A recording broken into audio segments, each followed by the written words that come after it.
Well, hello everyone and welcome to Ground Level's Wednesday Wisdom. We're delighted today to be joined by Allison from Betel. Hi Allison. Hello. And we today are talking about church enterprise and how to make your church enterprise a success. So we're here in the cafe today in Lincoln, which is run by Betel. And Allison, could you start by just kind of introducing yourself and Betel and what Betel exists to do? Okay, well my name is Allison and I'm part of a ministry called Betel UK. We are a recovery project. We mainly help men and women with alcohol, drug addiction, any kind of life controlling issue. We have houses for men and women that they can come into and enter and be a part of our community. And we've got houses nationwide in Birmingham, Nottingham, Coventry, Manchester, Derby, Hexham and Scotland. Wow. Yeah. It's an amazing project and I love hearing the stories of like lives transformed and turned around. And a big part of that for you is work, isn't it? And giving people something to do. Yeah. And can you tell us a little bit about like what kind of things you do and what enterprises you run? Okay, so we have various social enterprises in which our members work.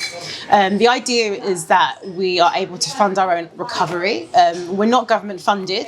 That is partly purposeful because, you know, we are a faith-based project, and if we were to accept government funding, we wouldn't be able to be faith-based. So when you come into the centre, you work in one of the various businesses, and that helps to fund the people that come in. So that's, you know, clothe them, give them a bed, pay the bills, pay the rent, you know, that's the idea. So we have furniture businesses, so we do furniture restoration, and we have furniture shops up and down the country and online. We have the cafe here in Lincoln. We also have one in Birmingham and in Hexham.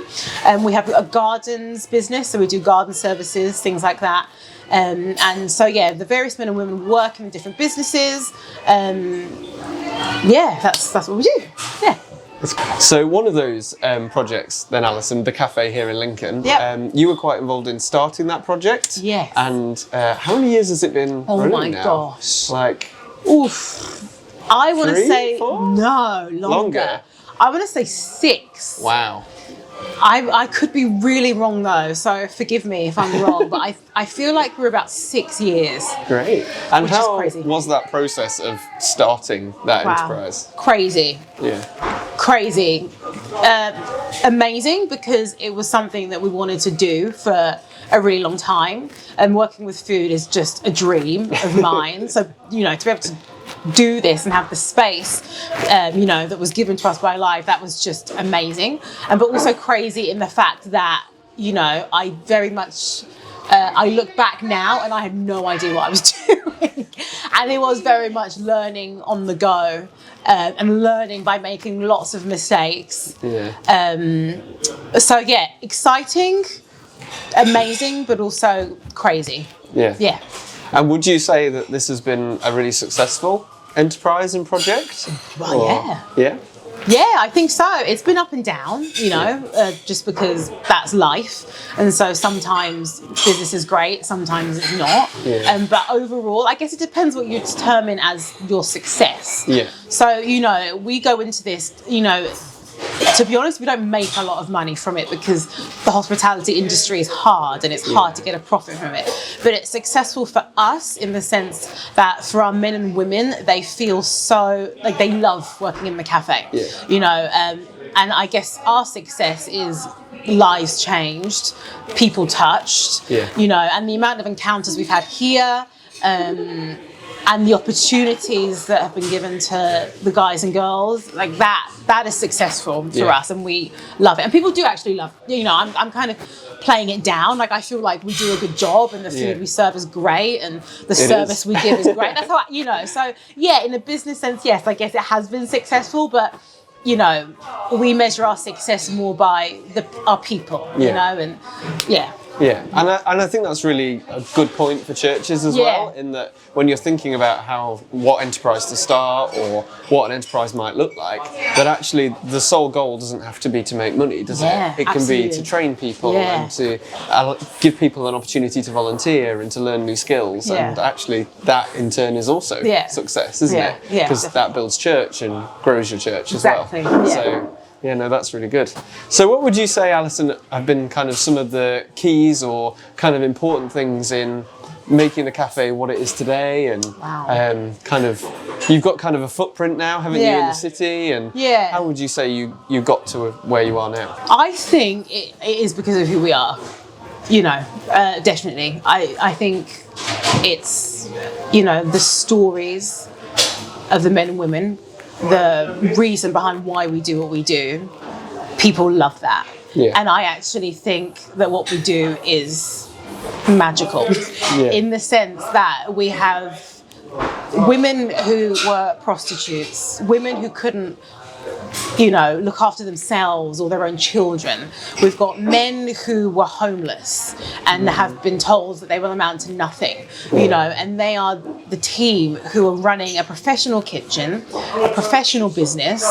We've got people that didn't get a GCSE doing managerial stuff, So I think that the key to our success is that people come in and they are wowed by, when they realise who we are and what we do, I think that is what wins people over.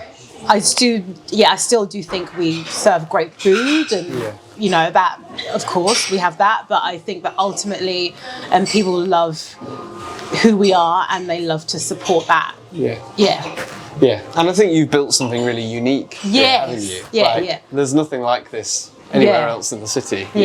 And to come into a space that feels so different, that serves amazing food, caters for loads of different dietary requirements and everything that you guys do, is really great to see that you've built something so unique and special for the city. So well done. Cool, thanks. So I suppose really what would kind of be your advice for a church that's looking to start something new? Where should churches kind of start? Where should they start? Well, pray for one. Wow, we couldn't do this without Jesus. I feel today's been a really difficult day, and we've had to stop to pray about 3 times today. Also, I guess something that we have learned along the way is to look at the team that you have and look at what their strengths are and what they're good at. That's something that we've made, we've kind of learned, and kind of, at the time when we started the cafe, we had people who were creative and loved food. So it made sense, to use that and to use those skills. Also to look, I guess, where there was a need. Like this space popped up and there was a need. There was a, people asked us to come and do that. And I guess to look at those opportunities as Holy Spirit opportunities, and that, the Lord opened up this door for us. Okay, well, there's a need. We don't know what we're doing, but we believe and trust, Lord Jesus, that you will equip us and help us and give us the skills and teach us. And then, I guess, we jumped in and the hopes for the best, I guess. Cool. Yeah. So you feel like it's definitely had God's blessing on it? 100%. He's totally in what you're doing? 100%. Yeah, we couldn't do this without the Lord. Absolutely. Yeah. That's amazing. Yeah. So good. And I suppose lastly, kind of what would your advice be to any churches that have got kind of a struggling cafe or a struggling enterprise, or are like, why do we do this? I know. And asking that question again, what would your advice be to them? Wow. Gosh, that's hard. Because I feel like we've struggled over the years. Well, what's got you through? What has got us through the struggle? I guess not being afraid to say no or to stop something. I think, not feeling like, well, we're doing this, or we have to keep doing this, but it's killing us. Is it worth it? Maybe we need to take a look at what we're doing and, ask for wisdom in, should we let this go, or should we like, is it worth it, basically? And there have been times that we have had to rejig things or rejig how we're doing something. I guess it's not being afraid to change how you do something. Like if you're going in a certain way and are used to doing something in a certain way, not being afraid to look for change, and also maybe admitting that maybe what you're doing isn't working, or and asking for help, I guess. So in some ways you've kind of followed the fruit, or kind of gone with what's been successful, but also what hasn't kind of pushed you guys to breaking point. Yes, definitely. And again, we have learned from our mistakes 100%. We've probably not done that at times in the past, but yes, if something's not working, it's not worth it. It's not worth it unless you really feel that this is what you're supposed to be doing. But sometimes I feel like if you're swimming against the tide too much, maybe you're striving too much in an area that you might need to just let go.